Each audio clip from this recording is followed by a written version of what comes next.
ప్రజలే బుద్ధి చెప్తారన్నారు కదా, ఇంకా ఏదైనా మిగిలిందా? అదే చెప్పారు కదా, ఇప్పుడు చెప్పారు, ఇంకా చాలా ఉందండి. ఇప్పుడు ప్రజల్లోకి వెళ్తే తీవ్రంగా ప్రతిఘటిస్తారండి.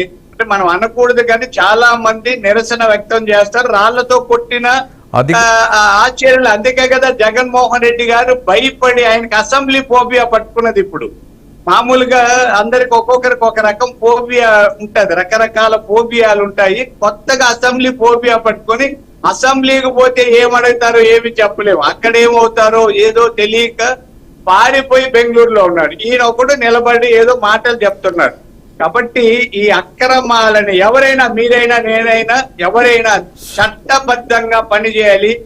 నేరాలు చేసిన వాడు శిక్ష అనుభవించక తప్పదని అందరూ మేము చెప్తున్నాం. వాళ్ళు చెప్పాలి తప్ప మేము నేరం చేస్తే మమ్మల్ని అడిగితే అది కక్ష సాధింపు చర్య అనడం అనేది రాజ్యాంగ విరుద్ధం. వీళ్ళకి ప్రజాస్వామ్యం మీద కొద్ది కూడా స్పృహ లేదు, జ్ఞానం లేదు, అభిమానం లేదు, గౌరవం లేదని అనిపిస్తా ఉంది. ఎస్ సుధాకర్ రెడ్డి గారు, మీరే మీ కూటమి నాయకులే మాట్లాడుతూ ఉంటారు మాజీ ముఖ్యమంత్రి గురించి, ప్రతి చోట ఆయనకి రాజభవనాలు ఉన్నాయని.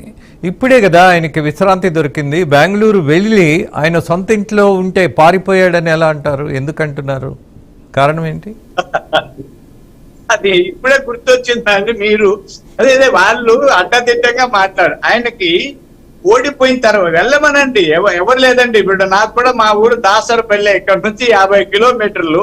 నేను కూడా అప్పుడప్పుడు వెళ్ళి వస్తాను. అలా కాక ఇక్కడ ఏదో నేను ఒక నేరం చేసో, దొంగతనం చేసో, పోలీసులు తప్పించుకొని మా ఊరికి వెళ్ళి దాక్కుంటే అది దాక్కున్నారు, దాసరపల్లికి పారిపోయారంటారు తప్ప దాసరపల్లిలో జామకాయలు కోసుకోవడానికి వెళ్ళాడు, లేదా ఆయనకున్న అల్లనేరేడు పళ్ళు తినడానికి వెళ్ళాడని ఎవరు చెప్పరండి.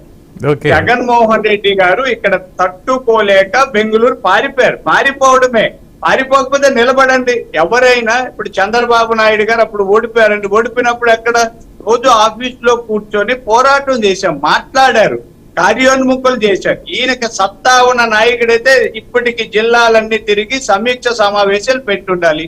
ఓడిపోయిన వాళ్ళందరినీ పిలిచి ఎందుకు ఓడిపోయామో తెలుసుకోవాలి, జ్ఞానం తెలుసుకోవాలి, పరివర్తన కోసం ప్రయత్నం చేయాలి, ఎలా మారాలో చూడాలి. 2009లో మనం గెలవాలంటే ఇప్పటి నుంచి ఏమి చేయాలి, వ్యూహాత్మకంగా ఎలా చేయాలి, ప్రచారాశ్రమాలను ఎలా సంధించాలి, కొత్తగా ఏమైనా ఆలోచనలు చేయాలి. చేయకుండా అక్కడ ఏం పని అండి?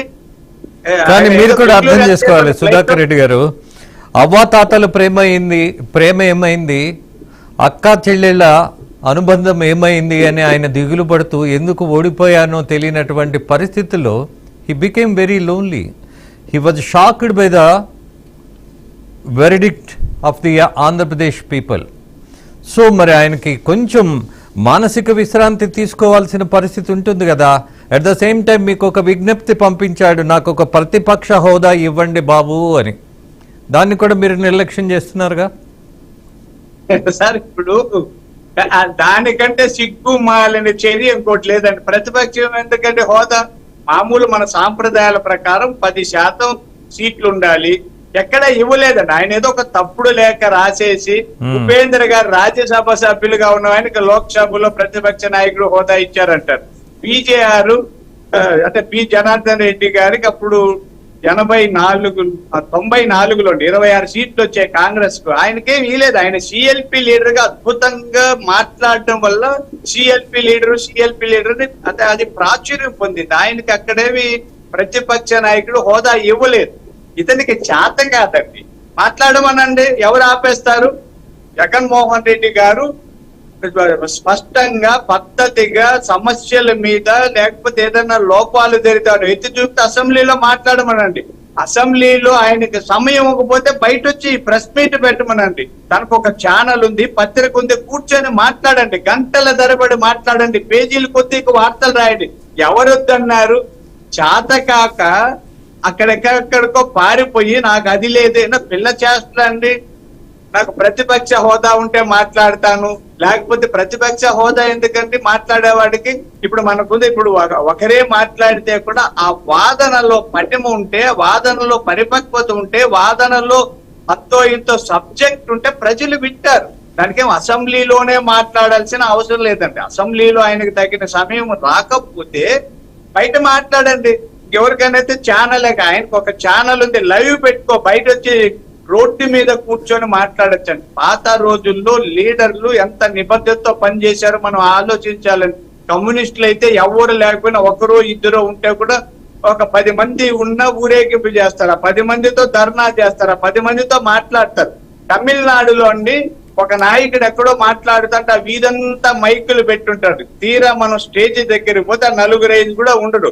కానీ ఆయన మాట్లాడే మాటలు ఆ దాదాపు చాలా దూరం వినిపిస్తాయి. అంటే మనం వాయిస్ ని వినిపించాలండి. పాత రోజుల్లో గోళ్ళ మీద రాసేవాళ్ళమండి. మీకు చెప్పాలి, నేను చిన్నప్పుడు చదివాను నీలం సంజీవ్ రెడ్డి గారిని గురించి. అంటే అప్పుడు ఏదో నేను 6వ తరగతిలో ఫస్ట్ ప్రైజ్ ఇస్తే బుక్ ఇచ్చారు కాబట్టి చదివాను. ఆయన ఒకడే ఉన్నాడు. రాయవెల్లూరు జైల్లో ఉన్నప్పుడు బాత్రూముల్లో, లెట్రిన్లు, ఆ గోళ్ల మీద నీలం సంజీవ్ రెడ్డి, సన్నాఫ్ అని వాళ్ళ ఊరి పేరు రాసేవాడంట. ఎందుకు రాస్తున్నావు, నీకంత పిచ్చి అంటే, కాదు మనకు ప్రచార సాధనాలు లేవు కదా, నేను ఇక్కడ జైల్లో ఉన్నానన్న అడ్రస్ తెలిసి ఎవరొక కార్డు ముక్క రాస్తారు, మన దేశాన్నంతా కలపడానికి ఉపయోగపడుతుంది.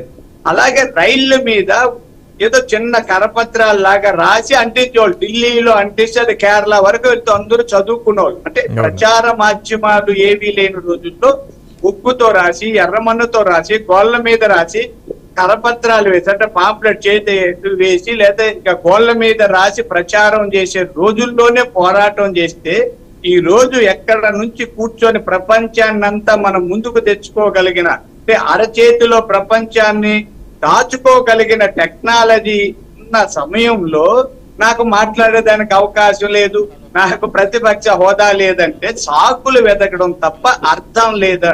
జగన్మోహన్ రెడ్డి గారు పిరికివాడు, మొండివాడు. చాలా మంది అనుకుంటుంటారు ధైర్యవంతుడు కాదు. ధైర్యానికి మొండివాడికి తేడా ఏమంటే, ధైర్యవంతుడికి చైతన్యం ఉంటుందండి, చురుకుదనం ఉంటుంది, జాగ్రత్త ఉంటది. మొండివాడికి ఆ 3 ఉండవు. దూరింది వాడు ఎందుకు దూరుతారో తెలియదు. గుడ్డెద్దు చేలో పడినట్టు దూరేవాడిని మొండివాడు అంటాం. అంటే అతను మొండివాడు. ఆ మొండితనాన్ని వీళ్ళు ధైర్యం అనుకుంటున్నారు. ఆ మొండితనంలోనే పిరికితనం ఉంది. పిరికితనం కాబట్టి అతను చూడండి, ఆ ముఖ కవలికలు, కళ్ళు ఇలా చూడటం అవన్నీ చూస్తే యాంగ్జైటీ న్యూరోసిస్ బాగా ఉన్న వ్యక్తుల్లాగా కనిపిస్తాడు. యాంగ్జైటీ న్యూరోసిస్ అంటే భయము, ఆందోళన, ఒత్తిడి అన్ని కలిపి నర్వస్ గా ఫీల్ అవుతాడు. ఇలా చూడటం, ఆ చూపులు ఇలా నవ్వడం, చూడి ఇవన్నీ. కాబట్టి జగన్మోహన్ రెడ్డి గారు ముందు ఎట్లా అక్కడ హాస్పిటల్ బాగున్నాయి చూపించుకొని, బెంగళూరులో మీరు అన్నట్టు విశ్రాంతి కాదు, ఎవరైనా వైద్యం చేసుకొని, కొంత కౌన్సిలింగ్ తీసుకొని, అక్కడ యోగా థెరపిస్టులు కూడా యోగా గీగా నేర్చుకొని, కావాలంటే ఒక 40 రోజులు అన్ని ట్రైనింగ్ తీసుకొని వచ్చి పోరాడమనండి. ఎవరండి వద్దంటాం? ప్రతిపక్షం బాగుండాలని కోరుకుంటున్నారు చంద్రబాబు నాయుడు గారు. ఆయన కదా రాజశేఖర రెడ్డి గారు కూడా చంద్రబాబు నాయుడు గారిని చాలా గౌరవించేవాళ్ళండి, ఫ్రెండ్లీగా చూసేవాళ్ళు. ప్రతిపక్ష నాయకులు ఎవరు, ఆ జైపాల్ రెడ్డి గారు, బాబుల్ రెడ్డి గారిని అయితే నేదురుమల్లి జనార్దన్ రెడ్డి గారు అయిపోయినాక బాగా అలా భుజం తట్టి మాట్లాడేవాడంట, బాగా మాట్లాడావు వెంకయ్య. ఇది వదిలేసి వీళ్ళు పారిపోతూ అపోత కల్పనలతో తెలుగుదేశం పార్టీ మీద, కూటమి నేతల మీద ఈ మాజీ మంత్రులు చెత్తగా ఓడిపోయిన వాళ్ళు ఆరోపణలు చేయడం తప్పండి. మీరు ఇందాక అన్నారు అవ్వా తాతల ప్రేమ అనేది విషపు కవుగిలి. అతను ఎవరికి మొత్తం మోసం చేస్తూ అవ్వా తాతను ముద్దు పెడతావా?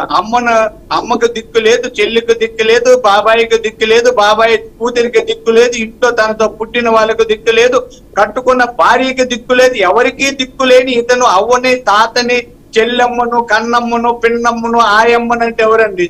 ఆయన చెప్తుంటారు మన రాజశేఖర రెడ్డి గారే, అమ్మకు అన్నం పెట్టలేని వాడు పెన్నమ్మకు వడ్డానం చేయించానంటాడు. అట్లాంటి వాళ్ళు అని చాలా మంది తిట్టాడు. అవన్నీ కూడా రాజశేఖర రెడ్డి గారు ఏం చెప్పారు అవన్నీ జగన్మోహన్ రెడ్డి గారు కొట్టిస్తారు.